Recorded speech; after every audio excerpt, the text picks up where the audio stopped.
Paulo perdeu o Rian Francisco, o jogador não atua mais nessa temporada, sofreu uma lesão de ligamento e vai passar por cirurgia, e tudo isso aconteceu no treinamento. O São Paulo perde uma das suas joias e, claro, uma das opções do ataque. Bom, galera, notícia horrível, notícia péssima pro torcedor de São Paulo. O Rian Francisco fez um exame médico, ele se machucou no treinamento, né, sofreu uma entorse no joelho direito, e aí foi direto pro hospital Albert Einstein, né, no Morumbi. O jogador passou por um exame muito detalhado e foi detectada uma lesão de ligamento do joelho. Então ele vai passar nos próximos dias por cirurgia. E aí a recuperação é aquela recuperação longa, né? Lembrando que o São Paulo já teve uma lesão assim, mas foi em jogo, que foi no caso do próprio Caleri, né? Então são dois atacantes aí que o São Paulo perde por causa de LCA nessa temporada. E sem contar que o Rian Francisco seria protagonista com o técnico Hernan Crespo. O Crespo, inclusive, já deu oportunidade para ele, minutagens para ele no jogo contra o Flamengo. A ideia era de dar mais espaço para o jogador. E o São Paulo, que inclusive tinha ido ao mercado, né, para trazer mais um atacante, porque pensava que,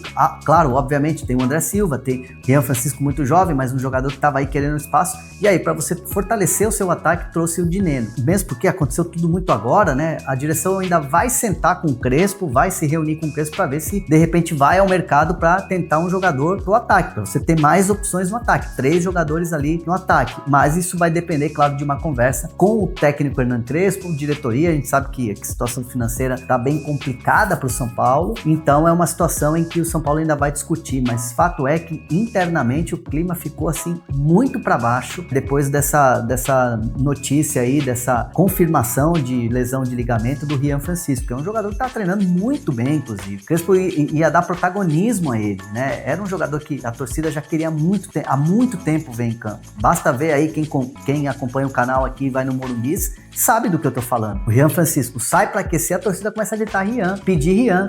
Então, assim, é um balde de água fria nos bastidores do São Paulo. É uma maré muito ruim, assim, de lesões, né? Lembrando que Lucas Moura, como eu informei aqui no canal ontem, já não vai jogar contra o Red Bull Bragantino. A tendência é que jogue contra o Corinthians, mas ainda vamos aguardar. Tem o próprio Dineno, né? Um jogador que ainda estava se recuperando de uma lesão grave também, aí precisa de ritmo. Então o São Paulo tá numa maré muito complicada nessa questão de lesões e de jogadores que acabam indo pro departamento médico. É lamentar, né? Primeiro, também desejar boa recuperação ao garoto Rian Francisco, que é muito bom jogador, muito promissor, tem uma rápida recuperação e uma recuperação boa, né? É o terceiro jogador que faz cirurgia, né, na temporada. Teve o Pablo Maia, que teve ali aquela tornozelo no começo do ano, o Caleri com LCA e agora, de novo, LCA aí no caso do Rian Francisco. Então a maré mesmo do São Paulo tá cada dia mais complicada, certo? Bom, vamos falar de Lucas Moura, porque o Lucas Moura tá treinando, né? O Lucas Moura está trabalhando com os demais jogadores, está fazendo todas as movimentações, está sendo submetido a carga, a controle de carga maior, ele faz todos os movimentos e é um jogador que nesses treinamentos trabalha normalmente, mas existe ainda um receio grande, isso não só do jogador, mas também um receio do clube, isso departamento médico, refis, preparadores físicos, pessoal da fisioterapia, em relação a uma regressão se ele voltar a jogar e sentir de repente novamente dores. Então o São Paulo está calculando muito bem a volta dele, tem que ser uma volta onde ele vai ser aquele Lucas Moura que a gente conhece, intenso, de correria, de arrancada. Se tiver qualquer tipo de situação que impeça ele de ser esse Lucas Moura, o São Paulo tá tendo muita cautela. E obviamente isso gera muita crítica no torcedor do São Paulo, gera muita ansiedade no torcedor que quer ver um cara importante como esse em campo, né? Que é um jogador decisivo, que é um jogador que o São Paulo tá precisando. O São Paulo tá vindo aí de 4 derrotas seguidas no Campeonato Brasileiro. Então é uma situação em que o torcedor fala: cadê meu principal jogador? Cadê meu atleta? Cadê a referência dentro de campo? Então existem esses questionamentos, mas a gente tá aqui para esclarecer. Tá treinando, faz controle de carga, é exigido na força física, mas ainda existe um receio de que o jogador volte a sentir lesão, né? Volte a sentir essa dor, esse trauma que ele teve na cápsula do joelho, lá naquele jogo contra o Palmeiras no Campeonato Paulista. Então, já se perdeu, entre aspas, muito tempo, ele voltou, lembra naqueles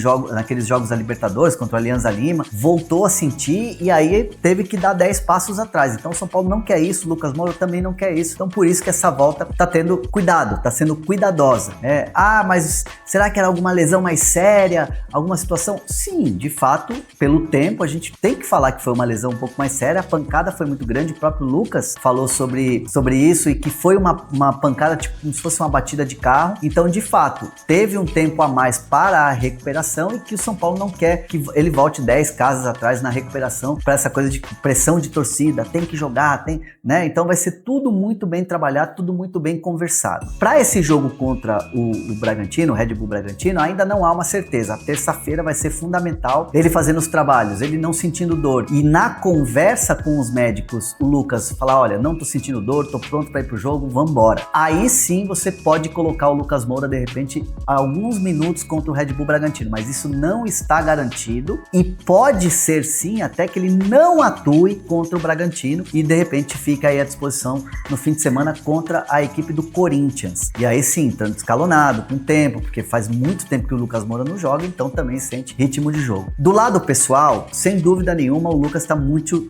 chateado, muito incomodado com essa situação, no sentido assim, de que quer ajudar, mas também precisa respeitar os processos do próprio corpo, né? Porque o jogador também não adianta sair correndo que nem um louco, se machucar de novo, voltar a sentir dor e aí ter que parar tudo de novo. Então o jogador sabe também qual é o limite do próprio corpo, sente o incômodo, sente ali aquela coisa de a torcida quer que o cara fique em campo, a torcida quer que o cara entre logo, ele sabe da importância do tamanho que ele tem. E ao mesmo tempo, lendo comentários desagradáveis, geram também situações desagradáveis, como a esposa Larissa do Lucas, que foi às redes sociais, desabafou, fez um textão. O Lucas é um cara que realmente, de fato, quer muito ajudar. Não é de dar migué, não é aquele cara que tá dando miguezinho, não quero jogar. É uma questão que parte dos médicos, parte dos fisioterapeutas, do clube e também do jogador. Então é uma decisão que é muito em conjunto e óbvio que a decisão final é do Lucas quando se sente seguro de que vai jogar até arrancada, dribles e tudo mais e não vai voltar a sentir essa lesão, não vai voltar a sentir essas dores desse trauma que ele teve no joelho. Então é uma questão de ter paciência, é difícil pedir paciência pro torcedor de São Paulo que tá muito preocupado com o Brasileirão, daqui a pouco tem as Copas aí também e não consegue ter o time principal, né? O Oscar voltou agora, tá readquirindo ritmo e é um jogador também que ficou um tempo parado aí. E outro jogador também que é do nível de Oscar e Lucas, que é o Caleri, só volta no ano que vem. Então é uma situação muito complicada pro São Paulo, mas vai ser tudo tratado com muita tranquilidade. Bora fechar o vídeo com informação exclusiva. São Paulo fechou o primeiro semestre de 2025 com um prejuízo de 31 milhões e 800 mil reais. Isso significa que ao longo dos 6 primeiros meses do ano, São Paulo gastou quase 32 milhões a mais do que aquilo que arrecadou. O número pode causar preocupação, mas é importante destacar que a projeção do São Paulo para o primeiro semestre indicava um prejuízo de 45 milhões e 800 mil reais. Ou seja, São Paulo conseguiu ficar 14 milhões de reais com um prejuízo menor em 14 milhões na comparação com aquilo que havia sido projetado. É sempre importante lembrar que os clubes brasileiros faturam mais no segundo semestre do que no primeiro, entre outros motivos, porque várias das premiações e cotas de televisão são depositadas nos últimos 6 meses do ano. Um ponto importante a se destacar é que o São Paulo fez várias vendas ao longo de 2025 no primeiro semestre. A venda do Alves ainda cai no mês de julho, mas não há expectativa de outras grandes transferências, o que pode impedir o São Paulo de conseguir um resultado melhor. Tricolor que tem batido à risca tudo que está sendo planejado pelo FIDIC, porque até para seguir aquilo que está combinado nesse fundo de investimentos que está captando dinheiro, São Paulo não pode gastar mais do que aquilo que está orçado. Até por isso, muita dificuldade na contratação de atletas. Hernan Crespo pede um lateral direito e mais um ponto. Se esses jogadores chegarem, você pode ter certeza que chegarão de graça ou por empréstimo. Imaginar que o São Paulo faça compras nesse momento está completamente descartado.